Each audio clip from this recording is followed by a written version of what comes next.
Praise the lord. యేసుక్రీస్తు నామములో మీ అందరికీ శుభములు పలుకుతున్నాను. మీరందరూ బాగున్నారా? దేవుని యొక్క కృపను బట్టి, ఆయన సన్నిధిని బట్టి మీరు క్షేమంగా ఉండాలని, దేవుని సన్నిధి చేత నానాటికి వర్ధిల్లాలని చాలా వినయముతో మీ కొరకు ప్రార్థన చేస్తున్నాను. దయించకని యూట్యూబ్ ఛానల్ సబ్స్క్రైబ్ చేయకపోతే సబ్స్క్రైబ్ చేయండి. అంతేకాదు, మనకు ఈ యొక్క మార్నింగ్ మన్నా అనే ఈ కార్యక్రమాన్ని అనేకులకు పరిచయం చేయండి. ఎండిపోయిన మీలో ఎవరైనా ఆత్మీయంగా కానీ ఫైనాన్స్గా కానీ ఎండిపోయిన పరిస్థితిలో ఉంటే మీరు చిగురించబోతున్నారని ప్రభు మాట్లాడుతున్నాడు. రెండవదిగా ఇంకొక ప్రవచన మాట కూడా నాతో మాట్లాడుతున్నాడు. మీ పిల్లల విషయంలో మీరు ఆందోళనతో ఉంటే, ఆవేదనతో ఉంటే దేవుడు అద్భుతంగా మీ బిడ్డల్ని ఆశీర్వదించబోతున్నాడని మాట్లాడుతున్నాడు. హగ్గై గ్రంథం 2:19 వాగ్దానం చేస్తున్నాడు. అయితే ఈరోజు మన నోవాహు కుమారుల గురించి చాలా ప్రత్యేకమైన విషయాన్ని ధ్యానించబోతున్నాం. నోవాహు కుమారులు పేర్లు కూడా రాయబడ్డాయి. ఆదికాండ 5వ అధ్యాయం 32వ వచనం. షేము, కాము, యాబేత్ అని 3 బిడ్డలు ఒక జీవితాన్ని గురించి ప్రభు మనతో కొన్ని విషయాలు మాట్లాడుతున్నాడు. ఒక నీతిమంతులకు పుట్టిన కుమారుడు, దేవునితో సంచరిస్తున్న నడుస్తున్న వ్యక్తికి పుట్టిన కుమారులు ఎంత బాగుండాలి చెప్పండి.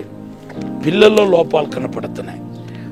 అయితే బైబిల్ చెప్తుంది ఆదికాండ 9:22లో కాము అనే వ్యక్తి తన తండ్రి యొక్క దిగంబరత్వాన్ని తోడపుట్టిన వాళ్ళు కూడా చెప్పినట్టుగా దాన్ని బట్టి దేవుడు కామును శపించినట్టుగా మన పరిశుద్ధ గ్రంథంలో చూస్తున్నాం.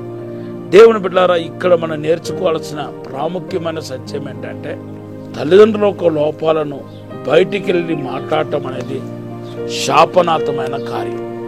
ఒకవేళ తల్లిదండ్రుల వయసును బట్టియో కొన్ని చూడండి, వయసు కొలది వాళ్ళ మాటలు తలపడతా ఉంటాయి, కోపం వస్తాయి కొంతమందికి, ప్రతి చిన్న విషయాలు కలుగుతూ ఉంటారు. కాబట్టి మనమే అడ్జస్ట్ చేసి, పిల్లలైన మనమే అడ్జస్ట్ చేసి వెళ్ళాలి తప్ప తల్లిదండ్రులను వ్యతిరేకించి వాళ్ళని బాధ పెట్టిన వాడు ఎన్నడూ బాగుపడడు. కొంతమంది ఉన్నారు దుష్టులు, దుర్మార్గులు, తల్లిదండ్రులను కొట్టే వాళ్ళు ఉన్నారు. వాళ్ళు ఎలా దేవుడికి క్షమిస్తాడు చెప్పండి? ఎలా వాళ్ళు దేవుడు ఆశీర్వదిస్తాడు చెప్పండి? ఖచ్చితంగా ఆశీర్వదించడు. వాళ్ళు కారు చీకట్లో ఆరిపోయిన దీపం లాంటి వాళ్ళు. ఈవెన్ వాళ్ళకి దీర్ఘాయుష్ కూడా లభించదని బైబిల్లో ఉంది, నేను చెప్పట్లా. ఎఫెసీ పత్రిక 6వ అధ్యాయం 1-4 వచనాలు చదవండి. అయితే ఈ నోవాహు కుమారులు తన తండ్రి యొక్క దిగంబరత్వాన్ని, అంటే తండ్రి యొక్క లోపాన్ని, తండ్రి యొక్క పాపాన్ని తోడపుట్టిన వాడికి తెలియపరిచాడు. దేవుని బిడ్డలారా, తండ్రి యొక్క లోపాన్ని, తండ్రి యొక్క పాపాన్ని తన తోటి వారికి తెలియపరిచాడు, తన తోడపుట్టిన వాళ్ళకు తెలియపరిచాడు. ఇది చాలా పెద్ద పొరపాటు. మీ తల్లిదండ్రులనే కాదు, మీ యొక్క కుటుంబ సభ్యుల యొక్క ఏ ఒక్క తప్పిదములను ఇతరులకు వెళ్ళి చెప్పకూడదు. కొంతమంది స్త్రీలు ఉన్నారు, తన భర్త ఒక లోపాన్ని బయటికి వెళ్ళి చెప్తారు. దానివల్ల లోకువైపోయేది ఎవరు? మీరే లోకువైపోతారు. ఇంకా కొంతమంది ఒక అడుగు ముందుకెళ్ళి మీ యొక్క బలహీనతను, మీలో ఉన్న ఆ యొక్క లోపాన్ని క్యాచ్ చేసుకొని మిమ్మల్ని ట్రాప్లో వేయటానికి చూస్తారు. నీకు భర్త లేడు కదా, నేను ఉన్నాను అన్నట్టుగా. అవును, ఇది నిజమే. అందుకొరకు నేను ఓపెన్గా మాట్లాడుతున్నాను. కాబట్టి మన బాధలు ఏదైనా ఉంటే దేవుడితో చెప్పాలి తప్ప 10 మందికి చెప్పటం చాలా పెద్ద నేరం. దేవుని బిడ్డలారా, బైబిల్లో రాయబడి ఉంది ఇతరుల గురించి మనం మాట్లాడకూడదు. బ్యాక్ ఫైటింగ్, ముందు పోనించి వెనకాల మాట్లాడకూడదు. పరిశుద్ధాత్మను దుఃఖపెట్టే కార్యాలు ఇది ఒకటి. ఎఫెసీ పత్రిక 4వ అధ్యాయంలో 29-30లో మనం చదివితే పరిశుద్ధాత్మను దుఃఖపెట్టే కార్యాల గురించి బైబిల్లో రాయబడి ఉంది. దేవుని బిడ్డలారా, మీరు ఏదైనా కానివ్వండి, ఎబ్రీ పత్రిక 13వ అధ్యాయం ఈరోజు ఖచ్చితంగా మీరు చదవాలి. దీంట్లో అన్ని అడ్వైసులు రాయబడి ఉంది. ఆ అడ్వైసులో ఒకటి ఏంటంటే, మనం ఇతరుల విషయంలో ఎలా వ్యవహరించాలో రాయబడి ఉంది. దేవుని బిడ్డలారా, పొర్రపాటున కూడా ఇతరుల గురించి మాట్లాడటం, వాళ్ళ ఒక బరువు ప్రతిష్టకు వ్యతిరేకంగా క్రియ చేయటం మీ జీవితంలో కనబడకూడదు.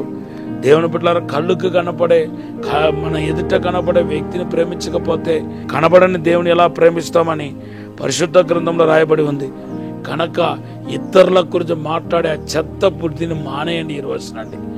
మానేయకపోతే అది శాపమైపోతని ప్రభు హెచ్చరిస్తున్నాడు. ఈ సమయంలో ఒక చిన్న ప్రార్థన చేస్తాను. పరిశుద్ధము నమ్మకమైన పరలోక తండ్రి, నీకు వందనాలు, స్తోత్రాలు ప్రభా.